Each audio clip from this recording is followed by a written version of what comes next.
1899 is a new 8-episode Netflix series from the creators of Dark. Let's see if it's worth your time.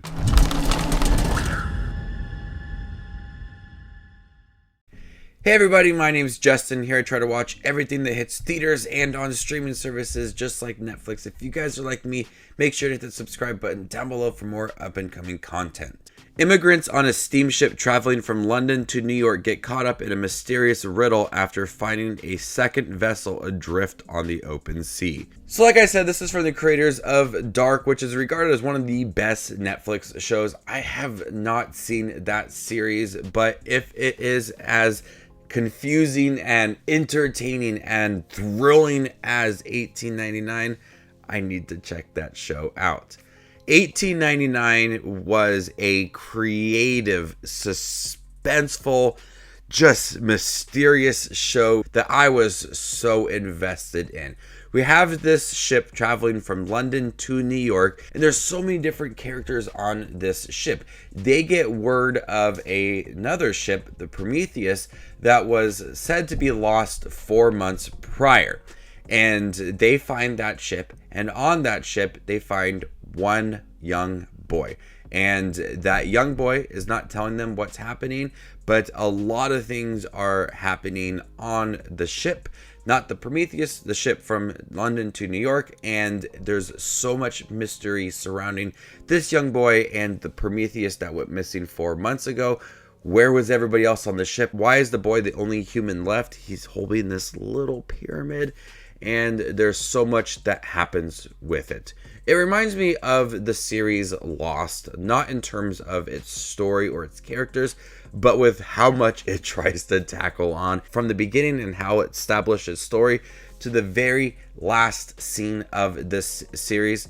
It is completely different from where we started to where we ended, and so many things happen in here. Even into the last episode, I'm still wondering what's going to happen, what's going to change at the end, because there's so many elements and the tone changes and storylines change, characters change, things are introduced so often, and like a cliffhanger at the end of each episode that you just are completely shocked with, and then you have to get ready for that next episode. So each episode is compelling and just as confusing as ever. I'm still processing what had happened with the series. And I'm sure that I don't fully understand everything that happened, but it was an absolutely crazy ride up till that last episode. What I like about this series, not only with the ever-changing storylines and the characters, is the tone for it. It always remains mysterious. At times, this ship feels very deserted. They are alone in the ocean, and when they arrive on the Prometheus, the tone for that is very chilling. The atmosphere tells us that there is something not right about the ship and some things are happening on board. The atmosphere is haunting at times, and it fits the tone for this series. It's matching the tone of how people are dying and disappearing left and right, so it's always trying to be mysterious. There's a lot of characters, and some characters didn't have the most amount of screen time, but I did find myself enjoying the characters that we did see, and there were some compelling stories for them, and each one was dealing with something in their past, and it kind of connected some characters here and there. But there was enough flashback sequences for these characters to have a compelling story and a time to have, and at least a few scenes dedicated to them to have some development, because each episode's about 50 minutes long, and there's a point where all of the characters start to try to take control of the ship as they want to head back to New York instead of going to rescue the Prometheus. And once these characters start to stand up against the captain, this is where some of the storylines start to come in play, and the development is important to these characters, and seeing the ones that are siding with each other against the captain and ones that are trying to protect the captain and this young boy, and trying to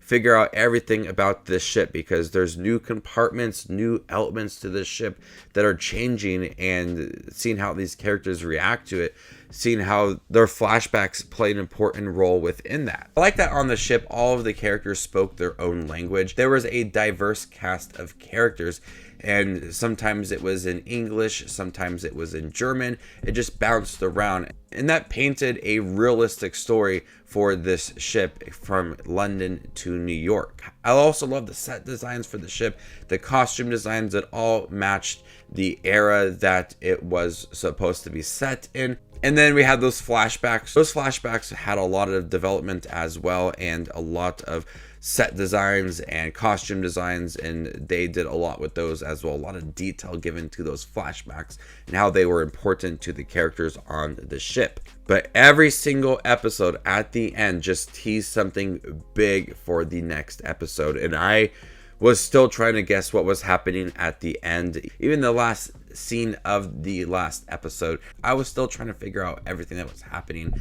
My mind was blown with that last scene, and it was so far from the first episode and not what I expected. So 1899 was a thrilling show, always keeping me interested with what was happening. There was a lot of different characters, a lot of compelling characters, and watching them team up with other passengers against the captain, and the mysterious moments surrounding this boy and the Prometheus as well provided for a lot of creative storytelling that I just did not see coming. So before I give you my score for 1899 on Netflix, make sure to check out my channel. Here I do movie reviews, trailer actions, ranking videos, tier lists, all that fun movie related content that you see on YouTube. I do it all here, so hit that subscribe button to get it all in one spot. I'm going to go ahead and give 1899 an A. Thank you guys for checking my review for 1899 on Netflix. Have you guys seen it by chance? What do you think about it? Let me know in the comment section down below, and stay tuned for more up and coming content like this. My name is Just Watches Movies, and you guys stay classy, YouTube.